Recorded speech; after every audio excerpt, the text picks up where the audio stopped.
Next बच्चों 9.2 का question number 8 कहता है two parallel chords A B और सी डी हैं और उनके दरमियान जो डिस्टेंस है 4 सेंटीमीटर है। ठीक है, तो याद रखें, एक तो जो डिस्टेंस होता है वो परपेंडिकुलर डिस्टेंस लिया जाता है, lie on the opposite side of the centre of the circle. ठीक है, opposite side centre of the circle है और ए बी की लेंथ उसने 2 सेंटीमीटर दे दी, सी डी की लेंथ 6 सेंटीमीटर दे दी। तो रेडियस ऑफ द सर्कल हमने फाइंड करना है। तो आओ बच्चों देखो इस क्वेश्चन को हम कैसे सॉल्व करते हैं। डायग्राम पहले से बना ली हुई है हमने बेटा। ए बी कॉर्ड है, ठीक है, 2 सेंटीमीटर लेंथ और सी डी की 6 सेंटीमीटर और इन दोनों के दरमियान जो डिस्टेंस है वो उसने 4 सेंटीमीटर है। ठीक है, तो इसके अलावा हमने रेडियस फाइंड करना है। हमने कुछ कंस्ट्रक्शन कर दी है जो पहले से कर दी है, लेकिन इसका हमने डिस्क्रिप्शन लिखनी है कि हमने एक लाइन सेगमेंट ड्रा करना है पासिंग फ्रॉम द सेंटर जो ए बी को और सी डी को ज्वाइन करे एट ई और एफ से। ठीक है, तो परपेंडिकुलर लाइन सेगमेंट लेंगे, ठीक है, ताकि ये दोनों को जाके बाइसेक्ट कर ले और फिर ओ को ए और सी से मिला देंगे। ठीक है, तो लिख लेते हैं यहाँ पे कि ड्रॉ अ लाइन सेगमेंट। ठीक है,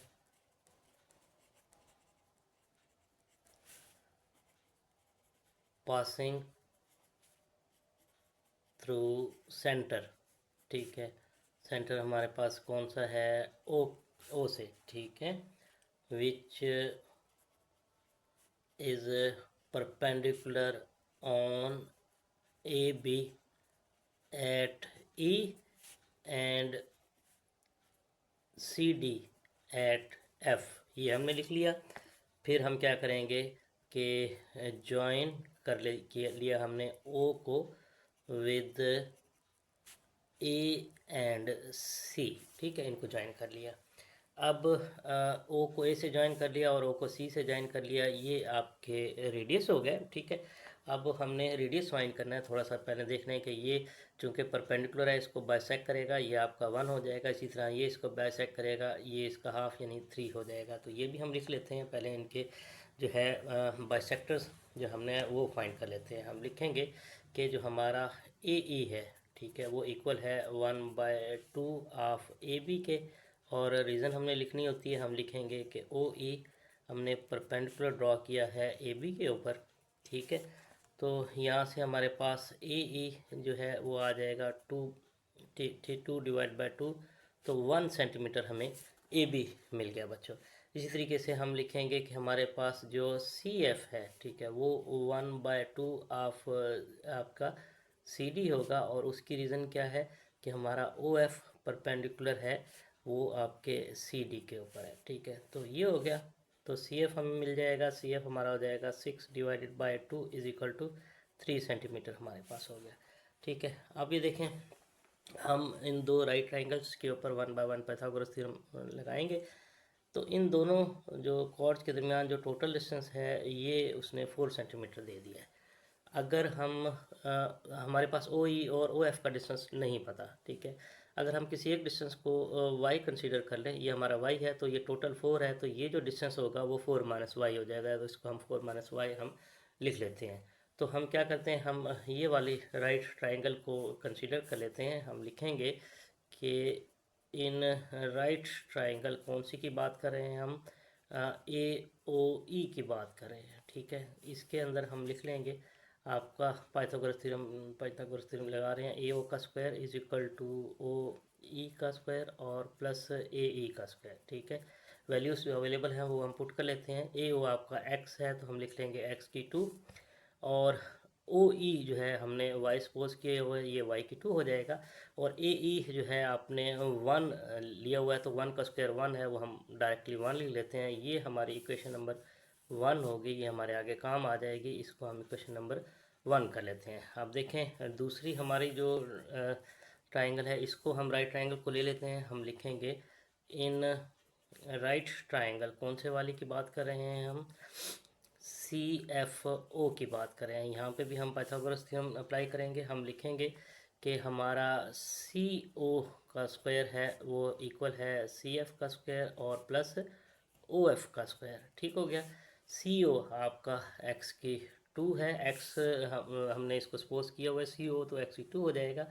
सी एफ अभी हमने फाइंड किया, ये आपका 3 का स्क्वायर हो जाएगा, और ओ एफ जो है वो हम ऑलरेडी 4 माइनस वाई लिख चुके हैं, तो ये हमारा 4 माइनस वाई का होल का स्क्वायर हो जाएगा। ठीक है, तो x की 2 हो जाएगा आपका 9 और प्लस, ठीक है, इसको बेशक यहीं पे इसका स्क्वायर भी खोल लें, ये आपका 16 हो जाएगा, प्लस y की 2 और माइनस का ये आपका 8y हो जाएगा। ठीक हो गया, तो x की 2 बच्चों हमारे पास आ जाएगा, इन दोनों को आप प्लस कर लें तो ये आपका 25 प्लस y की 2 माइनस 8y हो गया।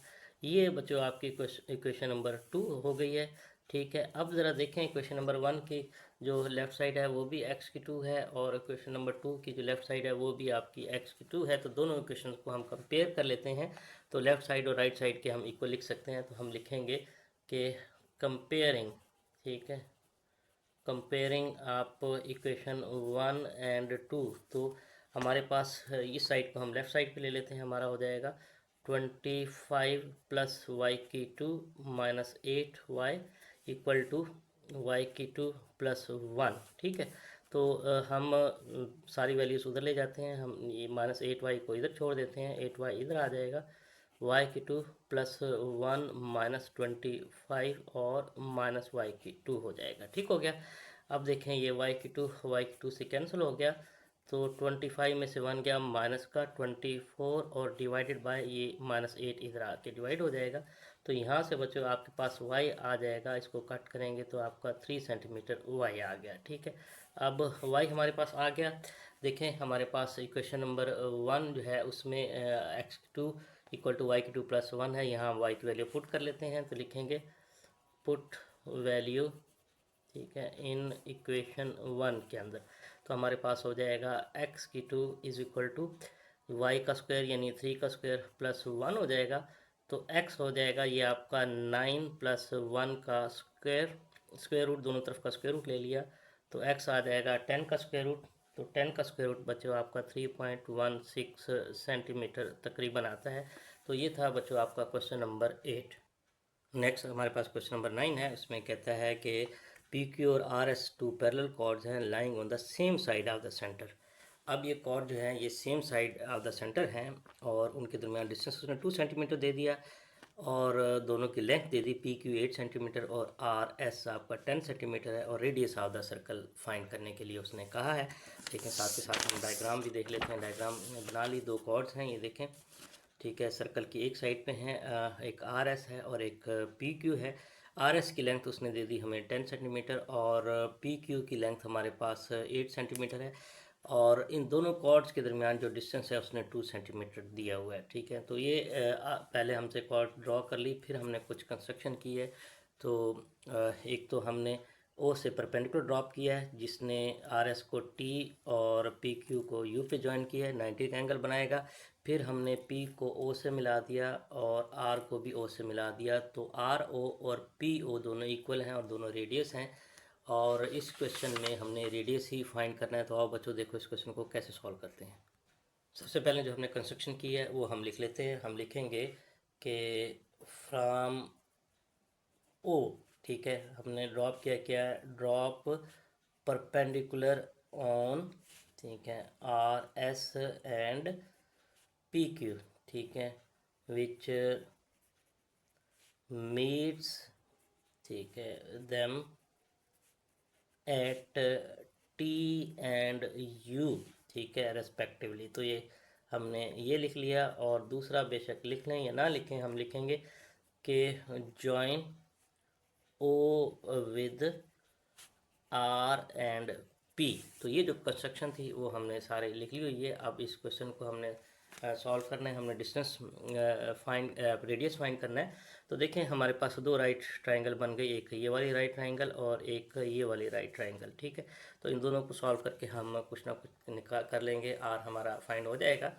तो वंस अगेन इस क्वेश्चन के हर स्टेप में हमने किया कि जो line segment drawn from the centre perpendicular हो किसी कॉर्ड के ऊपर उसको बाइसेक्ट करती है, तो हम आर टी की लेंथ फाइंड कर लेते हैं, 10 का हाफ होगी, और हम पी यू की लेंथ फाइंड कर लेते हैं, वो आपके 8 का हाफ होगी। दूसरा जो ये जो लाइन सेगमेंट है ओ यू, यहाँ से इसका यानी टी और यू दोनों लाइनों के दरमियान जो डिस्टेंस है, शॉर्टेस्ट डिस्टेंस परपेंडिकुलर ही होता है, वो आपका 2 होगा। तो हमारे पास ओ टी मौजूद नहीं है, इसको हम एक्स सपोज कर लेते हैं।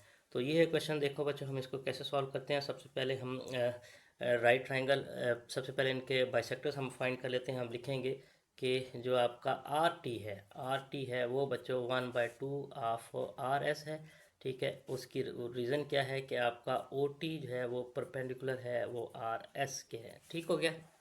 दूसरी चीज़ ये है कि आर टी, अब नेक्स्ट देखें, ये आपका 10/2 इज इक्वल टू 5 सेंटीमीटर हमें मिल गया।